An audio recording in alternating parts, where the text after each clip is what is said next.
Is there a character who's sacrificed more? Is there a character who seems as complicated and as morally complicated, tactically brilliant, obviously trusted enough to be sent out on this thing? The little pieces of information that we know about him from Rogue, every single one is fascinating. So I don't know how you could pick a better character.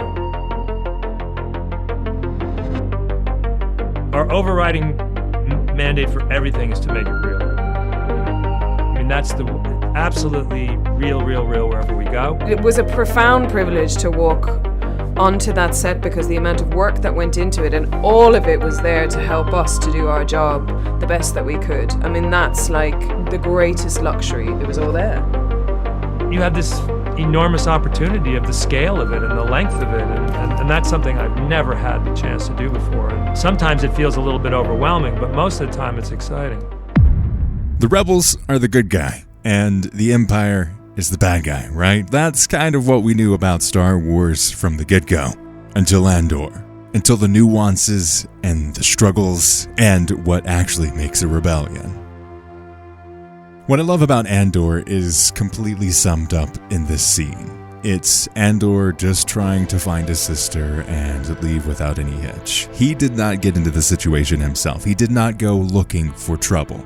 But, like most things, when you put a human into a corner with only one way out, they're going to choose the one way out.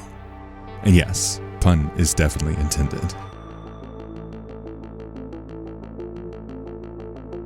Andor changes everything that we know about the rebellion. Previously, we have the foundations of what the Empire and the rebellion is. We have what we know of in the original trilogy, but we see that from the perspective of Luke Skywalker. We see this from small town country boy, basically. And what we see from Andor is Andor's perspective, a much more mature look at how the galaxy is running. Someone who has been through hardships, who was taken from their home planet and saw their adopted father get killed in the streets. This is a different story. This is using the same building blocks that Star Wars was created with, but building something entirely different. It's taking some of the original influences that Star Wars had and adding its own flair, adding its own texture, and bringing that grit that we all expect to see. But also at the same time, bringing a very honest and realistic look at what an average person in the galaxy is experiencing with the Empire. What Tony has created are these characters where you really understand their sense of justice, right and wrong. Yeah. There's a lot of light and shade there. They're conflicted. They've got extreme things to deal with from a very human perspective. Andor honestly isn't the reason that the rebellion wins. It's not even him as a person or his group or whatever. He keeps on getting put in these situations that just makes him have to make a decision. Because as we see in Space Florida, when given the opportunity and given the chance and given the placement to make his own decisions, he doesn't choose the Empire, he doesn't choose the rebellion, he doesn't choose either side until he's forced to.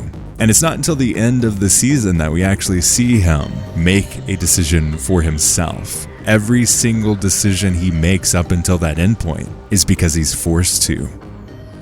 So how does Andor, this person that falls into each of the situations that he is given, who is forced to make gut reactions that ultimately end up being the right choices in the moment, how does he become the face or the leader or the motivation for the rebellion? There will be times when the struggle seems impossible. I know this already. Alone, unsure, dwarfed by the scale of the enemy. Remember this.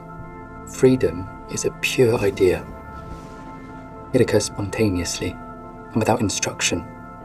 Remember that the frontier of the rebellion is everywhere, and even the smallest act of insurrection pushes our lines forward. And remember this. The Imperial need for control is so desperate because it is so unnatural. Tyranny requires constant effort. It breaks. It leaks. Authority is brittle. Oppression is the mask of fear.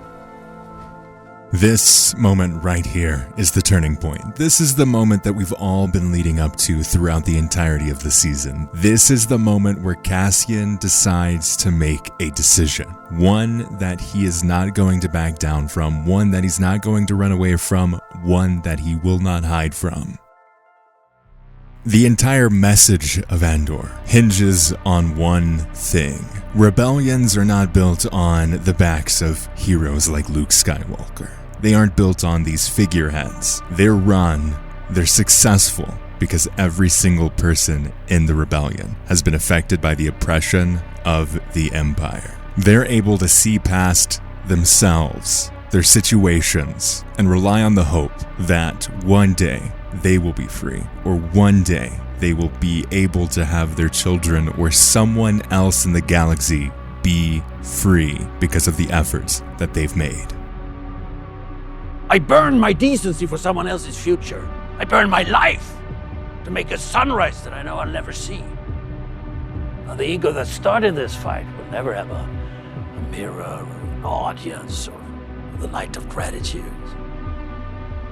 So what do I sacrifice? Everything! While Luthen's speech is on the more extreme side of things, it is an accurate representation of the sacrifices so many in the rebellion are making. You see Marva, even after she's dead, make the sacrifice to start the uprising and to make a difference on Ferrix in this community. And the spark of rebellion is there.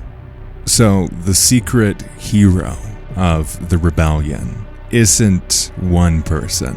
It's the sacrifices that so many are making each and every day to whittle down the power of the Empire.